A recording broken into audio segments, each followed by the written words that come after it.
One Piece, une œuvre magnifique avec un univers riche et très vaste, permet à ses lecteurs de s'évader et de rêver toujours après 23 ans de parution. Et alors que la fin du manga approche, de nombreux mystères ne sont toujours pas résolus. Oda les révélera-t-il à la fin du manga ou la plupart resteront-ils encore inexpliqués? C'est ce que nous allons voir dans la vidéo avec 8 mystères toujours pas résolus dans One Piece. Alors restez bien jusqu'à la fin si vous voulez connaître tous les secrets des mystères qui ne sont toujours pas élucidés dans l'œuvre d'Eiichiro Oda.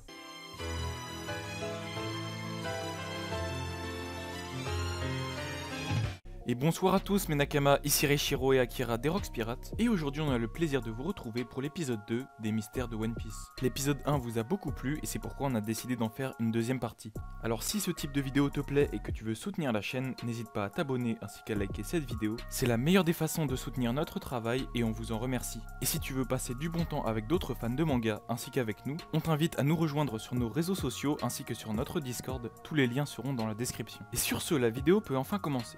Le siècle oublié est une période de 100 ans dont il ne reste aucune trace dans le monde, sauf évidemment les blocs gravés par le clan Kozuki, les poneglyphes.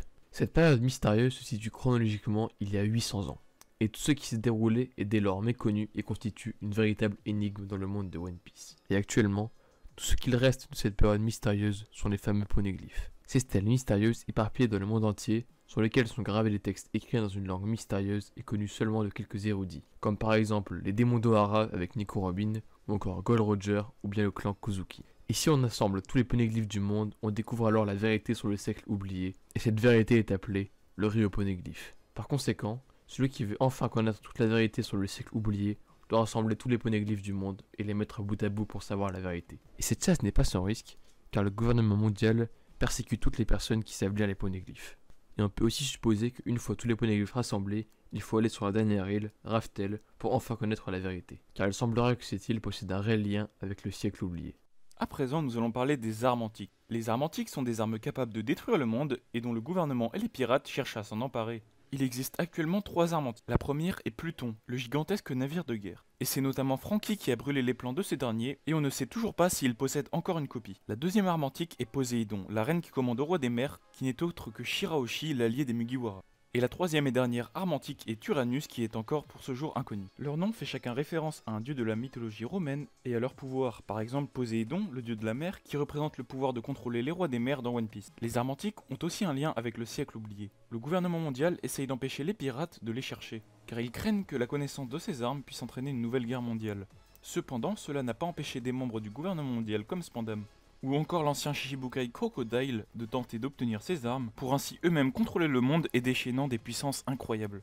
Alors ces armes antiques ont-elles donc un lien avec le siècle oublié? Mais surtout de quelle nature est la dernière arme antique Uranus? Nous aurons des réponses à ces questions à coup sûr dans la suite du manga. Ashura est la technique ultime de Zoro Zoro, qu'il utilise seulement en dernier recours lorsqu'il est réellement en danger. Cette technique très mystérieuse permet à Zoro d'utiliser une forme de combat extrêmement originale, le Kyotoryu, qu'on pourrait traduire par technique à 9 sabres. Car Ashura permet à Zoro de se transformer en quelque temps en démon à 3 têtes et 9 bras.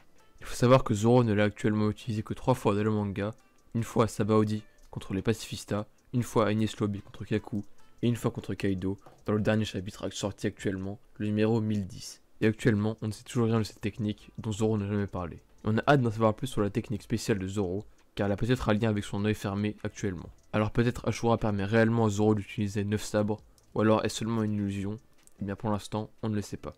Et on continue la vidéo avec le mystère de Monkey D. Dragon. Dragon, surnommé Dragon le Révolutionnaire, est le père des Monkey D. Luffy, ainsi que le fils de Monkey D. Garp. Dragon est le célèbre chef des révolutionnaires qui tente de renverser le gouvernement mondial. C'est le plus grand ennemi du gouvernement et pourtant on ne connaît quasiment rien de lui. Et pourtant, tout le monde se rappelle de son apparition légendaire à Lockdown, qui a évidemment suscité de nombreuses interrogations. Puisqu'en effet, c'est un personnage qui, pour le coup, dont on ne connaît quasiment rien. On connaît seulement son objectif ultime pour lequel il a été prêt à quitter Luffy, démanteler et détruire le gouvernement mondial qui est à l'origine de nombreuses inégalités dans le monde. Et Dragon serait l'homme le plus recherché du monde, et on pourrait supposer que sa prime est la plus élevée de tout le manga. Et c'est d'ailleurs une des raisons pour laquelle nous pensons qu'elle n'est toujours pas révélée par Oda. On ne connaît ni son passé ni le potentiel fruit du démon qu'il aurait ingurgité, puisque comme vous le savez tous, à chaque apparition de Dragon, du vent et du brouillard encombrent les horizons. Mais alors énormément de questions peuvent se poser autour de Dragon. Pour quelle raison Dragon n'a-t-il pas choisi la voie de la marine comme son père? Et pourquoi ce dernier veut absolument détruire le gouvernement mondial? Quels seraient les dessous de sa relation avec Luffy? Et qui serait potentiellement sa mère et son épouse? Nous ne le savons pas encore et ce personnage est vraiment fascinant. Alors n'hésite pas à liker cette vidéo si tu veux une théorie sur Dragon.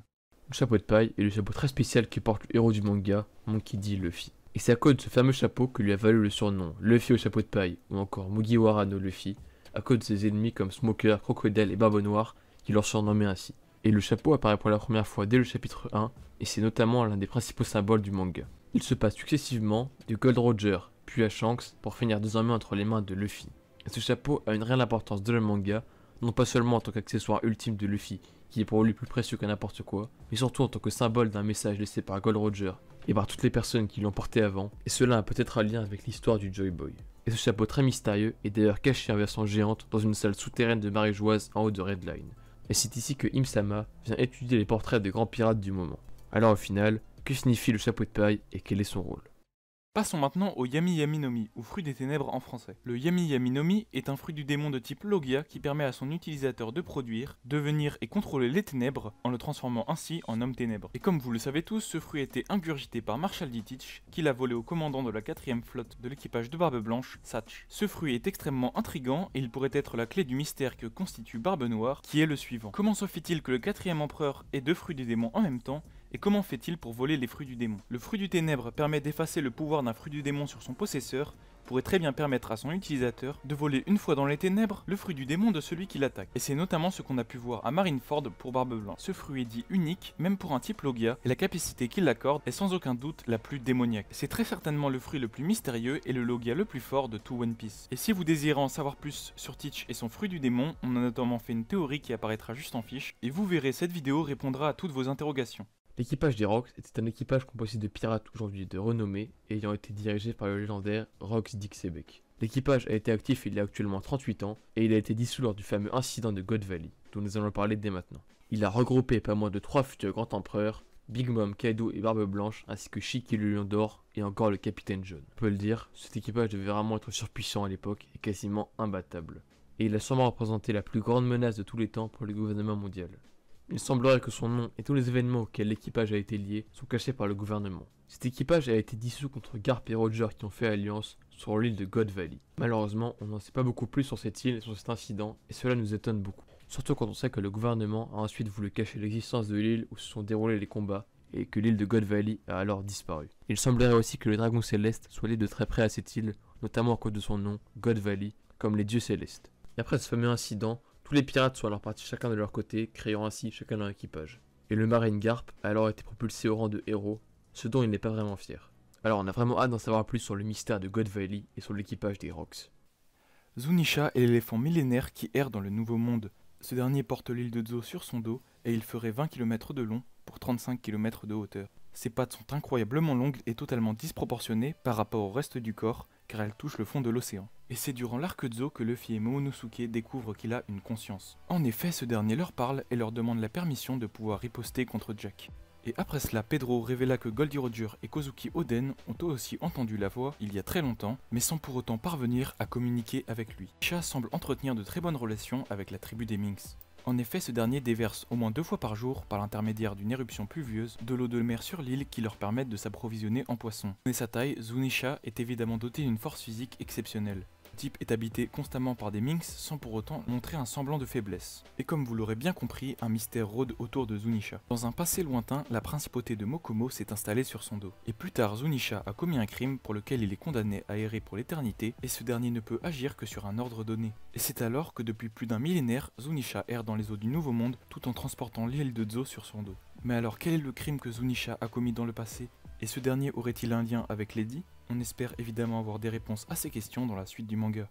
Et voilà, c'est déjà la fin de cette vidéo, on espère qu'elle vous a plu. Et si tu as passé un bon moment, on t'invite à liker cette vidéo ainsi qu'à t'abonner à la chaîne, c'est la meilleure des façons de nous soutenir. Un immense merci à tous ceux qui le feront. Et pour tous les vrais refs qui sont restés jusqu'à la fin de la vidéo, dites-nous dans les commentaires quel mystère de One Piece aimerais-tu qu'il soit résolu. Sur ce, merci à tous d'être restés jusqu'à la fin, on se dit à la prochaine, prenez soin de vous, c'était les Rocks.